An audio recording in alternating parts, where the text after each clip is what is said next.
Jazzcast Pros. Hello and welcome back to High Vibe Table Talks. This is your host, Marshawn Hargrave. And I wonder if you have ever heard or felt the word imposter syndrome. Most likely you have felt it. And if you have struggled with working through it or continuing to take action, even when that pops up, well, this is the episode for you. In today's episode, we're going to talk about what is imposter syndrome, how to know when it's creeping in to our brain. And then I have 5 tips. I also may have added a couple bonus tips at the end, so make sure you stay for those, about how to battle imposter syndrome when it happens, because inevitably it does. So let's get into this episode on imposter syndrome. Welcome to High Vibe Table Talks, the podcast to help you, the cautiously ambitious woman, remove mental barriers and take action now so that you can achieve your high vibe desires. I'm Marshawn, your high vibe curator, cheerleader, and accountability partner. As a wife, a mother, and an entrepreneur who recently quit my job to follow my dreams, I understand why you may be hesitant to throw caution to the wind and take that leap.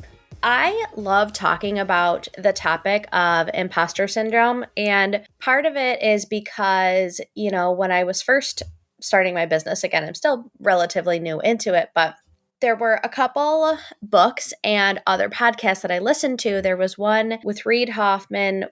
He interviews a lot of other entrepreneurs. Masters of Scale. That's what his podcast is called, Masters of Scale. And he interviews a lot of entrepreneurs, and I started listening to it in April of 2020. So I was listening to a lot of podcasts at that point because what else were we going to do besides watch Tiger King? One of the things that I loved is he talked about the struggle and the fear and how to overcome those things. Sarah Blakely, who started Spanx, and Marie Forleo, who has written multiple books and has a very successful podcast, very successful business. I read Stephen King on writing, and in it, he talks about early on, he was like, I have thought about writing this book for a long time, but I would always struggle with who would want to read a book about writing from me. And it's who wouldn't want to read a book about writing from you?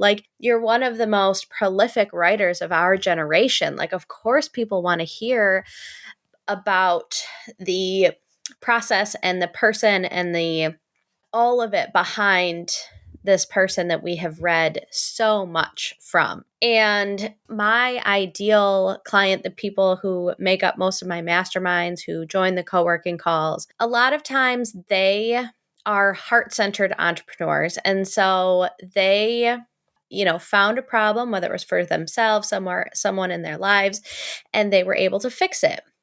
And they said, wow, I want to fix this for more people. And so they started to put themselves out there. So it wasn't this linear, well, I went to school to start a business and I went to school to be an entrepreneur and I learned all these techniques.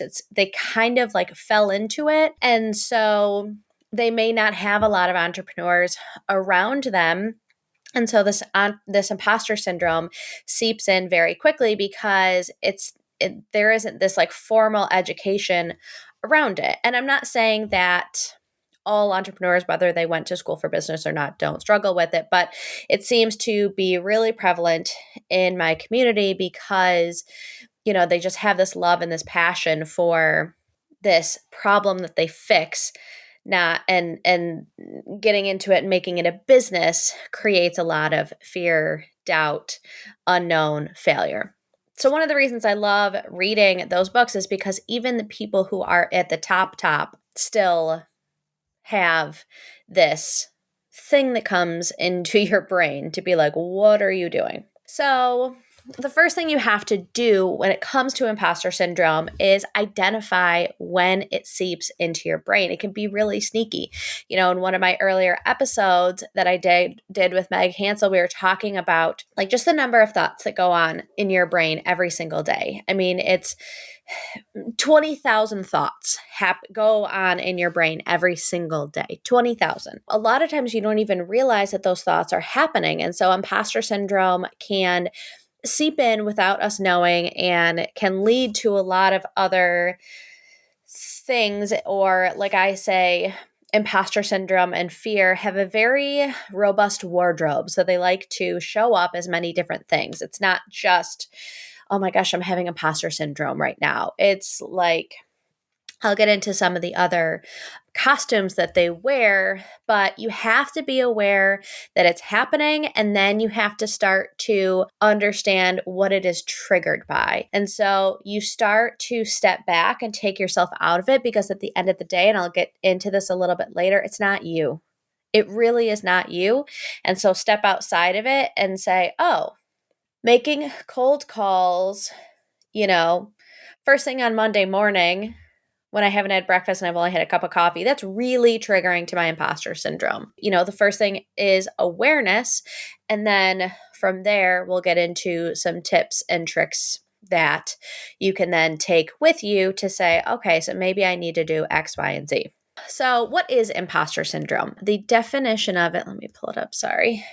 The persistent inability to believe that one's success is deserved or has been legitimately achieved as a result of one's own efforts or skills.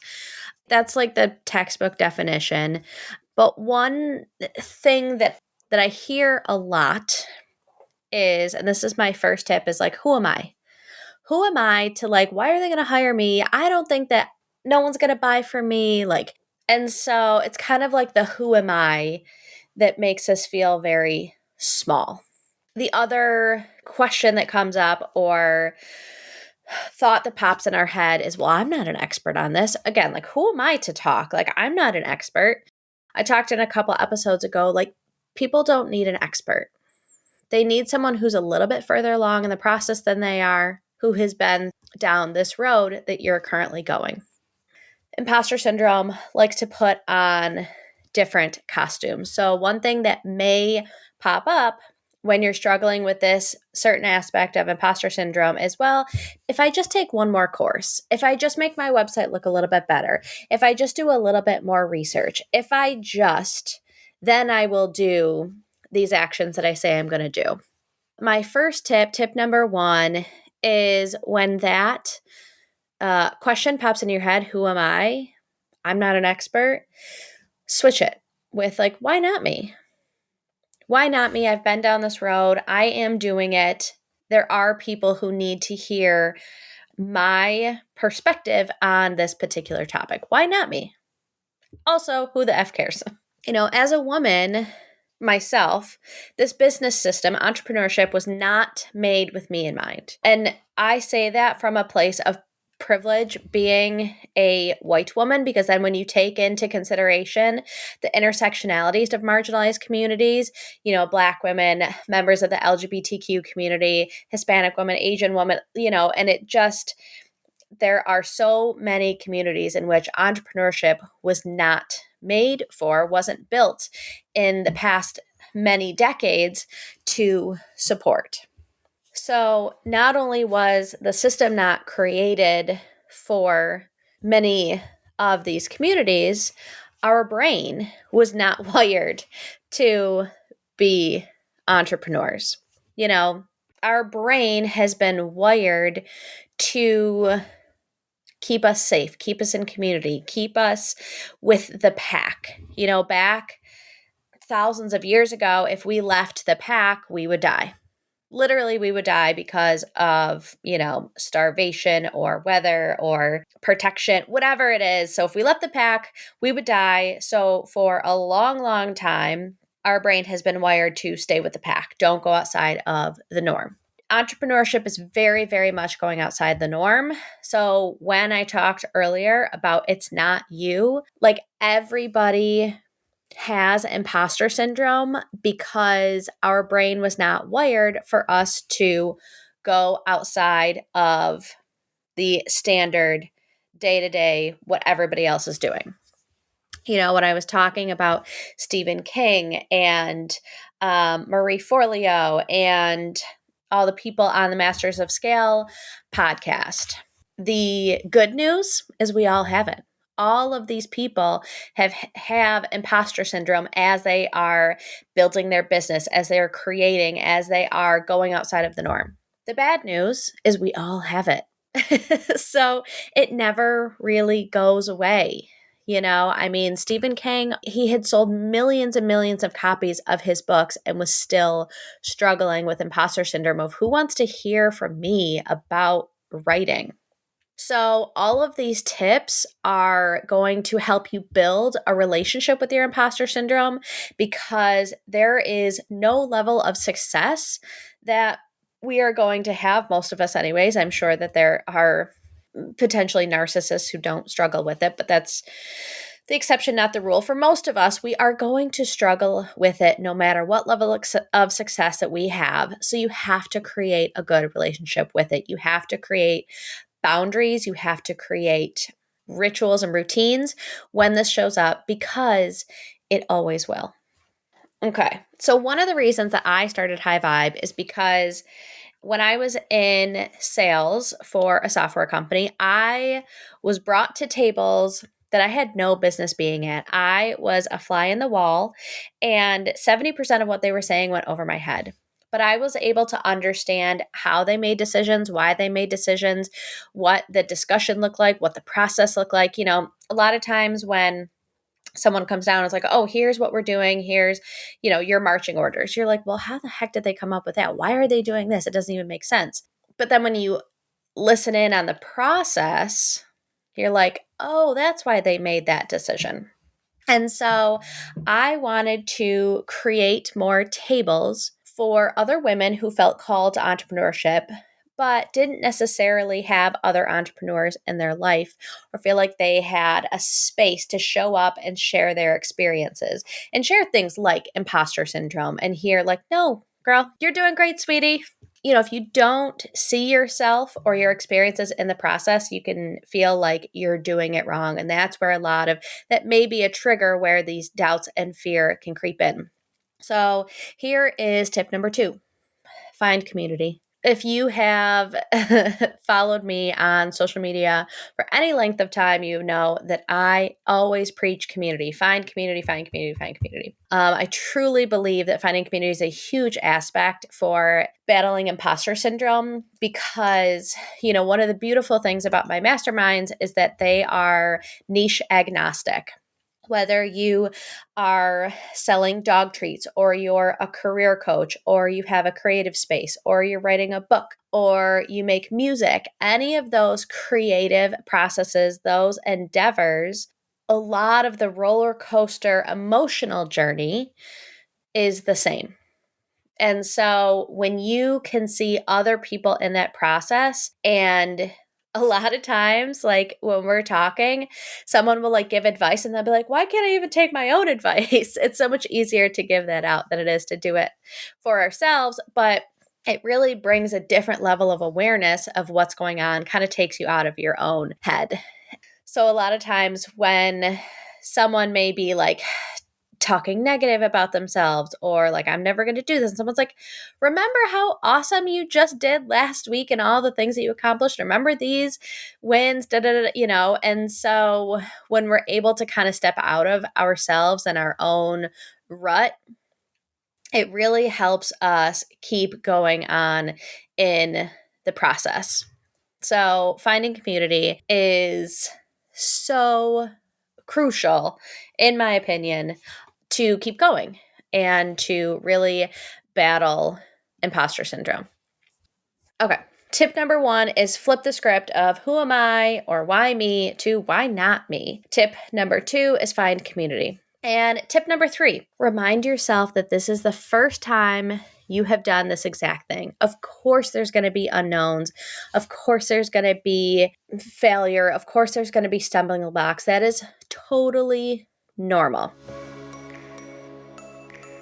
One of the things that I really like to do when the imposter syndrome squirrel is really having a field day, really going rampant, and I need to kind of step back and away from that, is I like to just sit down and write down all of the things that are going well, all of the things that I'm doing well, that are happening for me, that I want to celebrate in that moment. So just taking some time and redirecting my brain to thinking positively, to thinking affirming, to uplift myself versus the very negative, doubting, not so fun things that your brain can really spiral into. So just stepping back and say, okay, what's going well?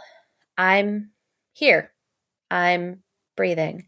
I have a business. I have a website. I got a really cool response to my email letter the other day. Whatever they are, what's going well for you in this moment? When I was in high school, I played softball, and my uncle one time was like, what I want you to do is when you're getting ready and you're going up to hit is every single time saying, I'm going to get a hit. I'm going to get a hit. I'm going to get a hit. It was the start to this like positive affirmation technique. And it's also this like confidence building technique, because then you get a hit. You're like, of course I did, and like when you strike out or don't get a hit or whatever, you're like, okay, next time. I got it next time. And so it's just a way to rewire our brain to thinking through the positive, the affirming, and in a place of confidence versus negativity. So tip number 3, this is the first time you're doing it. These things are bound to happen, and write down things that are going well. Tip number 4. I kind of spoke on this earlier, but remember that your brain is wired to keep you safe, small, and not take huge risks. Your imposter syndrome has nothing to do with you. It has everything to do with your brain and how it is hardwired. The conversation that I really like to have when my brain is in that place, and this is again, after I am like realizing that these things are happening, because understanding that they are happening is step 1. And a lot of conversations that I have had on these podcasts are our relationships with these abstract things. And so thinking about imposter syndrome as its own entity, you can put a face to it, you could put some descriptors, some adjectives to it, but it is its own entity. And so stepping outside of it and say, thank you so much, brain. I know that what you're trying to do is keep me safe, and you have kept many generations of humans alive. But this fear that is showing up right now is not necessary. And I'm going to do it anyways, because the power of my why and the end goal that I have outweighs me being safe and small. So I appreciate you, and I'm going to take action anyways. And so just really having that conversation of, thank you. I appreciate you and what you are trying to do for me, and I'm going to take action too. Another affirmation would be, I am safe. I am safe. One of my biggest fears when I left my position to go full-time into my business was they're going to foreclose on our house and my husband will divorce me because he'll be so mad that we lost our home. That was a narrative that played frequently in the background of my brain. They're going to foreclose on our house and my husband will divorce me. The impending doom of that was like this gray cloud over all these decisions that I'm making is a lot. And so here I am a year and a half later, and I am safe. I am safe. The road is scary and you are safe. You're not being chased by bears or woolly mammoths or Attila the Hun. You're asking for the sale. You are posting on social media. You are asking for a loan. You are creating a course. You are safe. It is opening you up for rejection and failure, but not death, not foreclosure, not divorce. Take a breath and remember that you are safe. One of my clients speaks frequently about that she will thrive or she will recover. And both of those are perfectly valid options.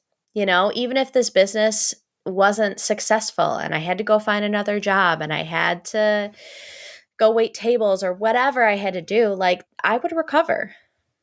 We wouldn't get foreclosed on. My husband wouldn't divorce me. Those are, again, your brain trying to keep you safe and small, but you are safe. Season 4 was about tactical and this is about mindset, but this tip number 5 kind of blends both the tactical and the mindset piece of it.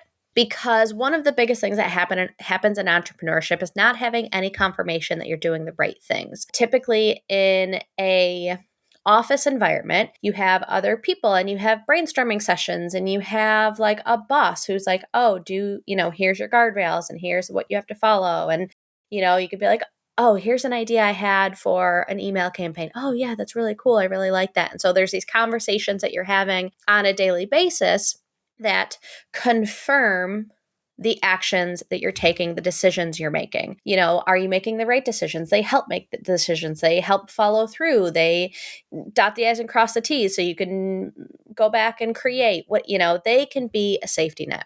Entrepreneurship, and specifically solopreneurship, there's no safety net. You don't have that, kind of confirmation of I'm making the right decision, I'm doing the right thing. There's no one else there to confirm or deny the rationality of your decisions. One of the earlier tips, I think it was tip number 2, was find community. That can be a huge place to confirm whether or not you're making the right decisions. But whether you haven't found community or it isn't available at that particular moment when you have to make a decision, another tip could be using AI. In my email that I sent out last week, it was the 5 ways in which I use AI on a weekly basis to help build my business. If you want to join my email list, go to my website. I send out weekly emails. But I think AI is a great place to confirm what you already know. When I was discussing this topic with my podcast producer, she was talking about how she was struggling with show notes for a particular episode that she was doing. And she typed it into AI, and then it was like doing its thing. And so she went in and just started like typing out what she thought it should be. And then when she went back to AI, it was pretty much almost word for word what AI told her the copy to use that she already had. And so it was just this confirmation for her of like, I know my shit. Like, I know what I'm doing. And so it can be a really nice nudge to be like, another funny part is as we were talking about it, I was like, I don't know. Do I have 25 minutes worth of stuff to talk about imposter syndrome? Like, I don't even, and she's like, well, try typing it into AI, see what you get. Like, that literally was this conversation. And as I'm saying that, I'm at 26 minutes and 44 seconds of talking about imposter syndrome. And so I went to AI and I was just like, come up with some topics to talk about for imposter syndrome and I did my whole prompt thing that I do. And I know what I'm talking about because I've dealt it. I see it all the time with so many people, and I've built a business around like understanding imposter syndrome and how to take action alongside of it. So if you're creating a course, if you're creating a sales funnel, you're writing copy, you're writing your website, any sort of content, you can use AI. It's a great tool to confirm that you know what you're talking about. Why the F not you? Those are my 5 tips. I do have 2 bonus tips. Here's bonus tip number 1. Imposter syndrome, fear of failure, all of those different things come up when we're being vulnerable, putting ourselves out there. They can be very dysregulating to our nervous system. Regulation of the nervous system is something that I'm really interested in the moment and I want to learn more about. But you can feel it. You can feel it when it comes up, and it can be very dysregulating. And so we are, whether you're faking it or in it or wherever you are in the process, we are in our relaxed entrepreneur era. And so we have regulated nervous systems. And so whether you need to take a walk in nature, whether you need to scream into a pillow, whether you need to move your body, go for a swim, meditate, binge a show that you love, cry, rest, whatever it is, take some time to listen to your body and give it what it needs to regulate your nervous system a little bit, because it is dysregulating. Again, that is part of it, whether it's before, during, after, finding ways to regulate your nervous system is a crucial part. Bonus tip number 2, celebrate. The big wins, the small victories, and everything in between. You're doing the damn thing alongside the imposter syndrome, the fear. And so celebrate. Get into that positive headspace. Thank you for listening today. I hope you found this helpful. I hope you're enjoying season 5 of Mastering the Mindset. I would love to hear from you, so hit me up on Instagram or Threads about what imposter syndrome looks like for you. And until next time, remember that big dreams and small steps will transform your life.